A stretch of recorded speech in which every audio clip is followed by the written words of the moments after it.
স্বায়ত্ত শাসন থাকে সেখানে শিক্ষকদের কিছুটা ফ্রিডম, ছাত্রদের কিছুটা ফ্রিডম থাকে। ছাত্র সংসদ নির্বাচন যদি থাকে এবং এই আপনার স্বায়ত্ত শাসন যদি থাকে, তাহলে এই যে ছাত্র সমাজ একেবারে 52 থেকে 71, 90 থেকে 24 বারবার যে প্রতিবাদের মাধ্যমে ফ্যাসিবাদ গণবিরোধী সরকারকে রুখে দিয়েছে, এইটা রুখে দিতে পারবে। এবং এখন এই নির্বাচন কমিশন, বিচার বিভাগ, দুর্নীতি দমন কমিশন, এটা কিন্তু সংস্কার করতে হবে।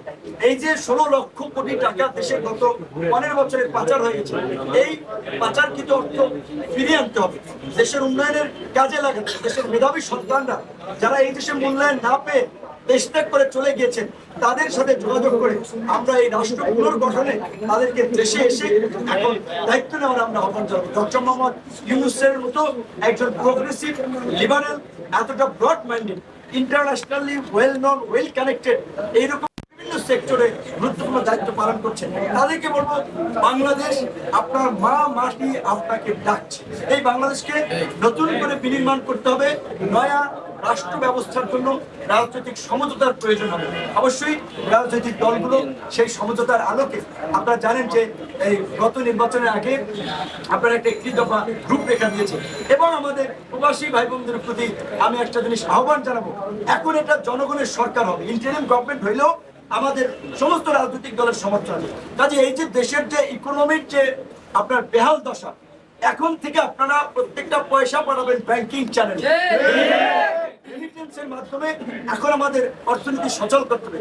একই সাথে আমি এই কারাগারে রিমান্ডে যাওয়ার আগে একটা দুঃখজনক ঘটনা আমরা শুনেছিলাম। আপনারা জানেন দুবাইয়ে আমাদের প্রবাসী বাংলাদেশিরা, এই যে বাংলাদেশে আমাদের ছাত্র ভাইদেরকে যে হত্যা করা হচ্ছিল, এর প্রতিবাদ করে ঘরোয়াভাবে একটা প্রোগ্রাম করে সম্ভবত 57 বাংলাদেশি সহ বেশ কয়েকজনকে আপনার কারাদণ্ড দিয়েছে বিভিন্ন মেয়াদে।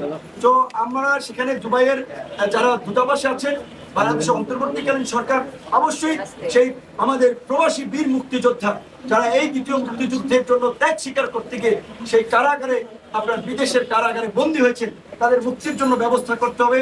প্রবাস থেকে যারা আমাদের এই আন্দোলন সংগ্রামে উৎসাহ জুগিয়েছেন, সহযোগিতা করেছেন, গণতন্ত্রের পক্ষে, মানবাধিকারের পক্ষে জোরালো ভূমিকা রেখেছেন, বিশেষ করে বেশ কয়েকজন সাংবাদিকের নাম না বললেই নয়, জুলকার নাইম, সাহের, নাগরিক টিভি চিটু, কনক সরোয়ার, শাহেদ আলম, এরকম আরো অনেকে, মাফ করবেন যে সবার নাম না বলতে পারে, কারণ এই সমস্ত হিরোদের, তারা দেশের বাইরে থেকেও যে বাংলাদেশের জনগণের পক্ষে অবস্থান নিয়েছে, তাদেরকে আমরা পুরস্কৃত করবো।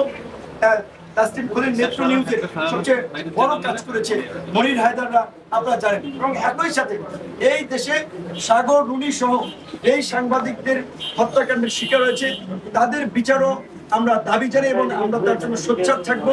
যেসব